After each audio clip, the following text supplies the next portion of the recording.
Hey guys, welcome back. I want to talk about this announcement from the Arcade1Up Facebook group. It's from John D, an employee of Arcade1Up. I thought it was really cool, and I want to make sure I highlight it, make sure everyone knows about it. He says, "Hey, one-uppers, seriously thank you to everyone who has made us aware of a few potential features that may require a patch to enhance our Miss Pac-Man machine. We are currently looking into these inquiries and will work to resolve as quickly as we can. We'll post another update early next week. A quick update on the Super Pac-Man bonus dip switch patch.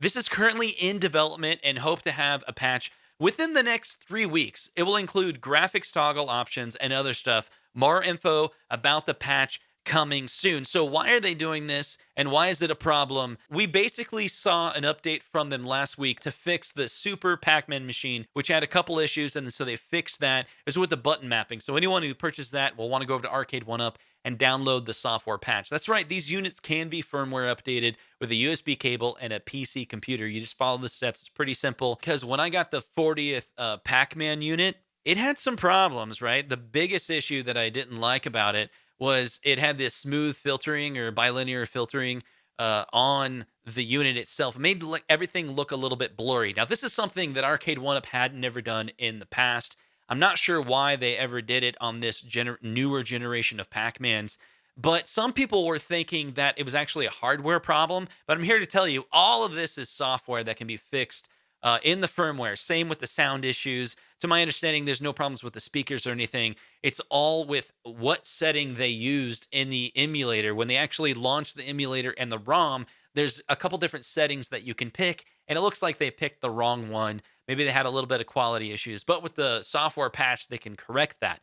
But on top of that, it looks like what they're going to be doing is adding some more features. Like a lot of people want the ability to toggle on and off, whether you want pixel perfect or you want the smooth filtering on. And right now, those newer cabinets have smooth filtering turned on. Again, it's not the monitor. I want to talk a little bit about that as well.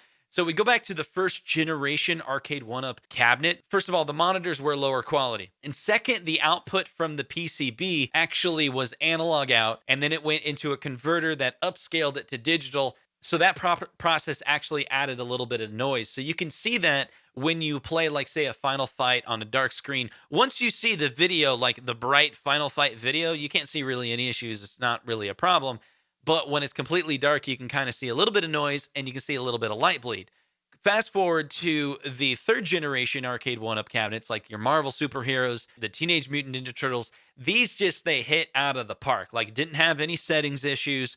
The monitor was great, and the PCB outputted digital direct, like directly from the SoC, the chip itself. It outputted an LVDS signal, which is the digital signal, directly to the monitor. So there was no noise or anything like that. They even switched from a 5x4 monitor to 4x3. And a lot of those games that came out, like the Star Wars, Marvel, superheroes, and TMNT, were just perfect resolution. It was just great. There's a couple things in the Facebook group that John said that I want to highlight. Someone was saying, thanks for listening. I don't own either machines, but it's great to hear Arcade1Up listening and responding to feedback, particularly when it's things that can be patched. And John replied with, "I think this is great. A lot of people should know about it." He said, "Mistakes suck. Not owning up to it sucks more." And that's a very true statement. And it's very cool that they're coming forward and saying, "Yeah, we're going to fix it." Another thing that John said that I thought was really cool, someone mentioned, "Do you think you could add some scan lines and remove the soft filter?" And he says, "Well, we're looking into the scan lines, but definitely making pixel smoothing an optional feature." Thank you. Thank you. Thank you. All right, so that's all the time I have for today. Tell me what you think down in the comments. I'd like to hear what you think. What is your preference? Do you like the smoothing effect, or do you like the pixel perfect? And how do you feel about Arcade1Up coming out with different firmware updates? I think they did a trial run with the Super Pac-Man. That had some button mapping issues, and they fixed those bugs, and they released it, and it went well. That deployment, as Ralph sometimes called, seemed to has gone well, and they remedied those customer service issues. They proved that they can roll that out. They're probably working with a third-party company to develop those patches, and they're like, "Hey, we got some more noise on the forum, some more people complaining about some of the configurations. There's some problems with the new Pac-Man machines and Miss Pac-Man.